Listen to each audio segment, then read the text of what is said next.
देश में आशा वर्करों की समस्याएं समर्थन में विजय मानकर ने कहा, ये जिम्मेदारी सेंट्रल और स्टेट गवर्नमेंट की है। आज हमारे साथ है खास मेहमान एपीआई के राष्ट्रीय अध्यक्ष धीमान विजय मानकर सर।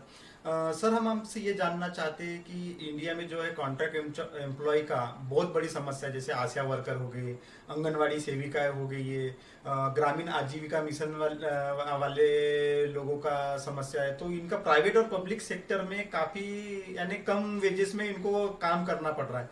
इसका समाधान आप कैसे देंगे, अगर देना है तो? देखिए, मैं अभी जब छत्तीसगढ़ गया था तो वहाँ पर भी जो है आशा वर्कर्स जो थी वो आंदोलन कर रही थी। मैं जाकर उधर सपोर्ट भी किया। इस विषय पर मैं बहुत पहले आरटीआई कर भी इसका रिसर्च करके रखा था। देखिए, बेसिकली जैसे आशा वर्कर्स है या आंगनवाड़ी जो सेविका या आंगनवाड़ी वर्कर्स हैं, या जो रूरल लाइवलीहुड मिशन है जिसको आजीविका मिशन कहा जाता है, उसमें कई तरह के काम हैं, उसमें भी कॉन्ट्रेक्चुअल वर्कर्स हैं। तो ये देखिए, कोई भी लेबर लॉ के डेफिनेशन में ये नहीं है। जितने हमारे देश के लेबर लॉज है, चाहे वो गवर्नमेंट एम्प्लॉयज़ के हो, चाहे प्राइवेट सेक्टर के हो, चाहे कॉन्ट्रैक्चुअल एम्प्लॉयज़ के हो, तो ये जो है यानी ऑर्गेनाइज्ड एंड अनऑर्गेनाइज सेक्टर के अंदर जितने लेबर लॉज अप्लाई होते हैं उसके कोई भी डेफिनेशन में ये वर्कर्स नहीं आते। तो सरकार क्या कहती है, लेकिन ये वर्क तो जो है वो स्टेट का एक तरह का परमानेंट वर्क है। अब मान लीजिए आंगनवाड़ी, आप देखिए आंगनवाड़ी आप बंद नहीं कर सकते। आज अगर आपने उसको चालू किया है बच्चों के डेवलपमेंट के लिए, तो उसको आप बंद नहीं कर सकते। आशा वर्कर्स हेल्थ वर्कर्स हैं, आप गांव के अंदर में हेल्थ वर्कर्स को बंद नहीं कर सकते, हेल्थ सिस्टम को बंद नहीं कर सकते।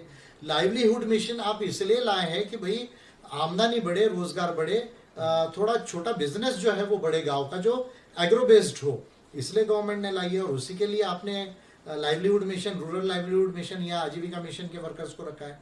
तो भाई फिर आपको एक उचित तौर पे उनको जो वेजेस है, या आप वेजेस के कैटेगरी में उसको डिफाइन नहीं कर रहे, तो उसको आप रेन्यूमरेशन बोल रहे हैं या आप उसको मानधन बोल रहे हैं, पर एक इस तरह का लेवल का उनको मिले कि जिससे वो एक डिग्निफाइड लाइफ जी सके। जैसे मैं जब आशा वर्कर्स को स्टडी किया तो लगभग मेरा ही कैलकुलेशन ये कहता है कि 12 से 15 हज़ार उनको मिलने चाहिए, बिल्कुल मिलने चाहिए। लाइवलीहुड मिशन के लोगों का जब मैंने कैलकुलेशन किया तो मेरा कैलकुलेशन में जो है 5 से 7 हज़ार अलग अलग तरह के जो वर्कर्स है उसमें 5 से 8 हज़ार का मेरा कैलकुलेशन बैठ रहा है। आशा वर्कर्स का भी वर्क जो है वो लगभग आंगनवाड़ी सेविकाओं जैसे है, तो उनका भी जो है वो 12 से 15 हज़ार का बैठता है। Point number 1। दूसरा, जब ये लोग थोड़े से ओल्ड हो जाएंगे तो अब टेक्निकल टर्म्स में वो जैसे प्राइवेट सेक्टर के लोग या गवर्नमेंट सेक्टर के लोग रिटायर हो जाते हैं, तो किसी न किसी तरह के पेंशन स्कीम के एलिजिबल हो जाते हैं। लेकिन इन लोगों को किसी न किसी तरह की पेंशन स्कीम होने की भी जरूरत है।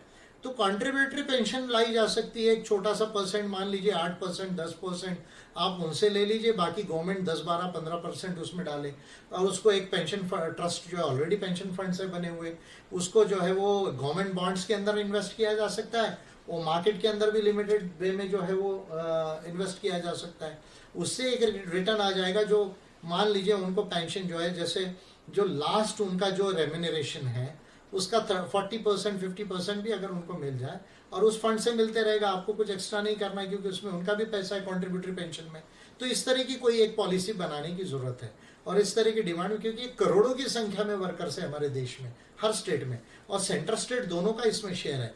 कोई अकेले राज्य इसको नहीं चलाती, राज्य और केंद्र दोनों मिला के इसमें कुछ 60-40 इस तरह के फॉर्मूले में ये चलती है। तो ये जिम्मेदारी है सेंट्रल और स्टेट गवर्नमेंट की, सेंट्रल गवर्नमेंट की ज़्यादा, कि इस तरह की कोई पॉलिसी जो है वो डिज़ाइन की जाए और एक ही समय में ये तमाम जो करोड़ों वर्कर्स हैं उनकी प्रॉब्लम को सॉल्व किया जाए। और एपीआई इस तरह की पॉलिसी को सपोर्ट करती है, और अगर ये नहीं करेंगे तो हम ऐसे आंदोलन जहाँ जहाँ भी हो रहे हैं उनको सपोर्ट करते हैं, और हम जीत के आए तो हम ज़रूर इसको जो है वो करेंगे देश के अंदर।